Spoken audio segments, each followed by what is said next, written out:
રામનો ભક્ત હોય તો એને 2 અક્ષર બોલવા પડે, રામ. ત્યારે ભગવાન રામ છે એની મદદ માટે થઈને આવીને ઊભા રહી જાય. પણ દુનિયાનો કોઈ એકાક્ષરી મંત્ર હોય ને તો એ માત્ર માં છે.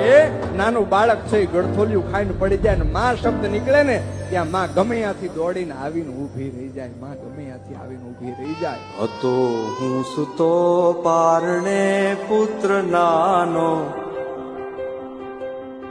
રડું છેક તો રાખતું કોણ છાનો. મને દુખી દેખી દુખી કોણ થાતું, મહાહેત વાળી દયાળી જ માતું. માથી મોટું કોઈ નહીં મળે ને હોય ધડધર કે જગદીશ, સૌ કોઈ નમાવે શીશ. અંબા આગળ હાલિયા હે તારે કોણ ને ખેલવા હું મુક્તિ ન માગું, તારાથી કરે દૂર એવી ભક્તિ ન માગું. હે તારે